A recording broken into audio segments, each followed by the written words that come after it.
Los chilenos que tienen entre 18 y 39 años representan el 40% de los votantes y son la mayoría incógnita para esas elecciones municipales. Un estudio que realizó la Universidad Diego Portales investigó a ese grupo para saber qué es lo que están pensando.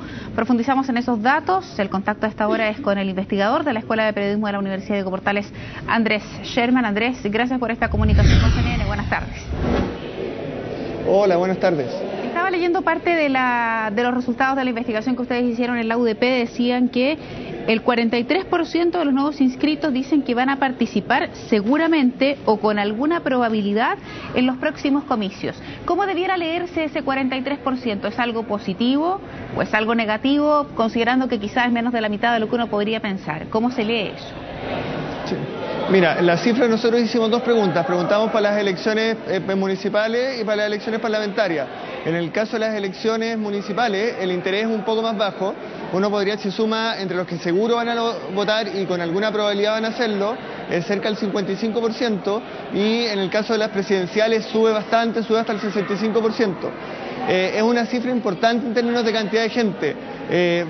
Hay que revisarlo bien porque igual es probable que un sector del electorado que estaba en el padrón antiguo salga. O sea, nosotros calculamos, de acuerdo a los datos de la encuesta, cerca del 17% de los votantes antiguos es probable que salgan del electorado. Ahora, en términos netos, eso significa que va a haber un aumento en la cantidad de electores. No sabemos todavía de qué magnitud, pero cualquier aumento que esté cercano a los 500.000 electores o incluso un poco más, puede ser muy relevante en términos electorales, dado las diferencias que han habido durante las últimas elecciones, sobre todo en las últimas elecciones presidenciales. Yo diría que esa es, digamos, como la primera lectura de los datos y de la disposición a participar.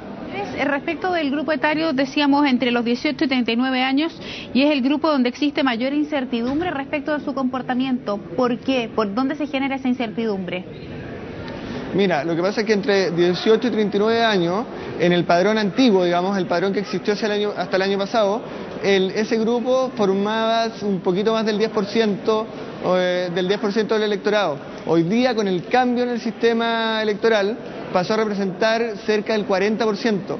O sea, ahí tenemos una incógnita súper fuerte en términos de qué es lo que puede pasar con esos electores. Uno, primero saber si van a votar o no, si es que van a votar, si votan de manera parecida al resto de los electores, y también caracterizarlos en términos de cuáles son sus inquietudes, cuáles son los temas que les interesa, qué temas quieren ver en campaña, cómo se comportan en términos de temas valóricos, y en el fondo eso fue lo que nosotros tratamos de indagar en la encuesta.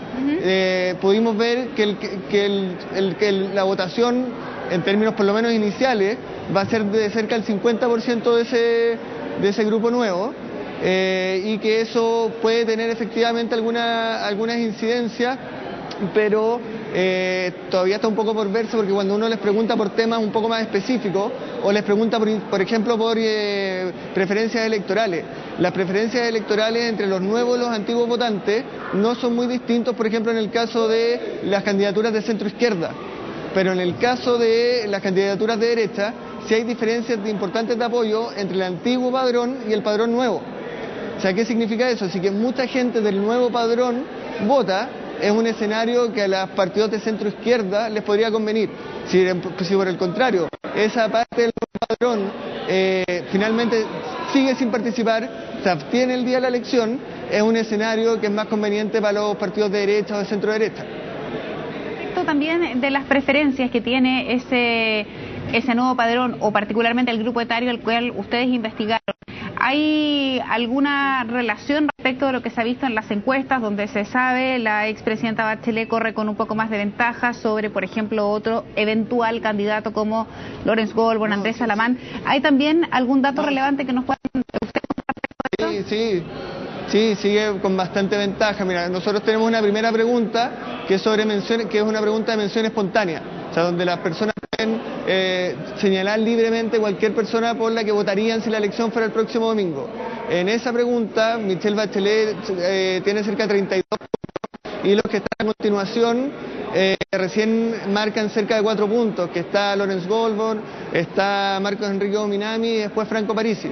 Después tenemos un segundo escenario como con lista cerrada, y ahí Michelle Bachelet saca el 48%, Marcos Enrique y Lawrence Goldberg sacan alrededor del 12,5%, están en un empate técnico en ese escenario, y después aparece Franco Parisi con 8,5% en ese escenario puntual. Sí, y respecto a los temas, Andrés, perdón, así ¿sí? Como tú me acabas de contar cuáles son los candidatos preferidos por ese segmento, ¿qué pasa con los temas? Hay tópicos que normalmente impresionan o llaman más a participar a ese grupo etario entre los 18 y los 39 años, temas como el aborto terapéutico que son discutibles en el Congreso. ¿Qué pasó con los tópicos, insisto, que vinculan o que le interesan al grupo etario que ustedes investigaron?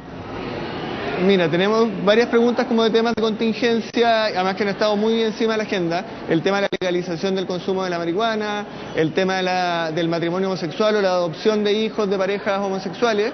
En eso no vemos una diferencia tan grande entre nuevos y antiguos electores, pero sí vemos una diferencia muy grande dentro de este segmento, o no una diferencia grande, pero una diferencia relevante entre el grupo entre 18 y 29 y el grupo entre 30 y 39. Ahí hay alguna distancia, tienen un perfil mucho más liberal, los de 18 y 29 están con mayor frecuencia a favor de la legalización del autocultivo de marihuana, de la adopción de niños por parejas homosexuales, del matrimonio gay, etcétera. Ahí hay un perfil un poco más liberal en ese grupo que puede ser interesante de cara a los discursos que empiecen a construir los candidatos en esta elección municipal y sobre todo en las parlamentarias y en las presidenciales, porque puede ser un tema que eventualmente pueda motivar la participación de ese segmento. Recordemos que entre 18 y 29 años es donde se concentra el grupo que entró al padrón.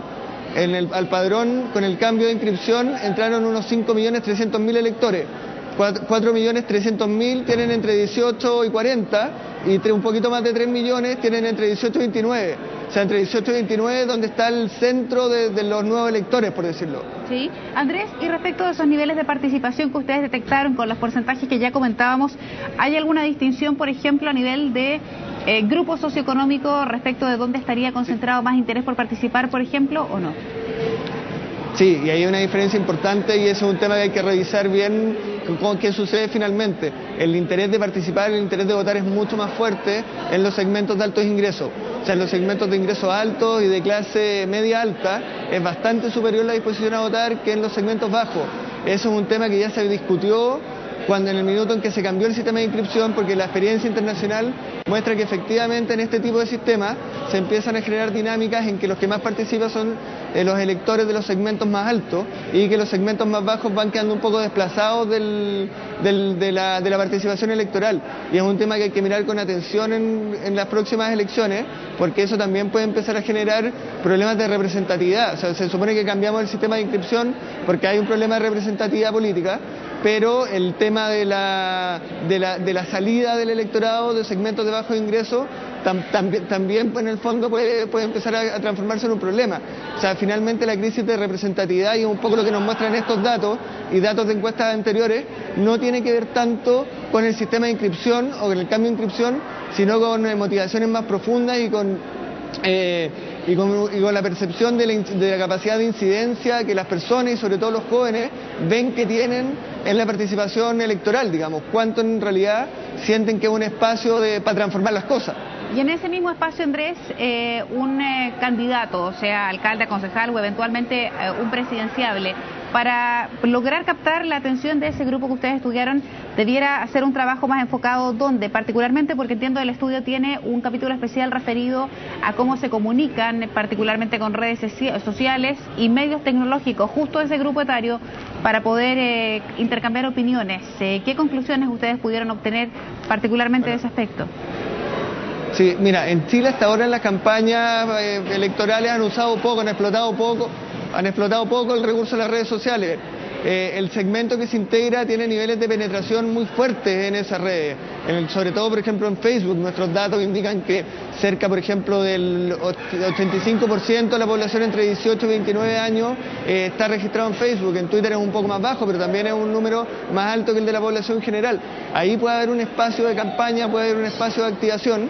Ahora, también hay que tener en cuenta otro tema cuando uno habla de las redes sociales y el rol que pueden tener en la campaña, que es cuando nosotros preguntamos quiénes usan las redes sociales o para qué se usan las redes sociales. O sea, quienes además de estar registrados en redes sociales, se las ocupan para opinar sobre temas de contingencia, entran en el debate, son las personas con un perfil político más claro, que son los que ya estaban inscritos o son los que declaran que igualmente van a votar en las próximas elecciones.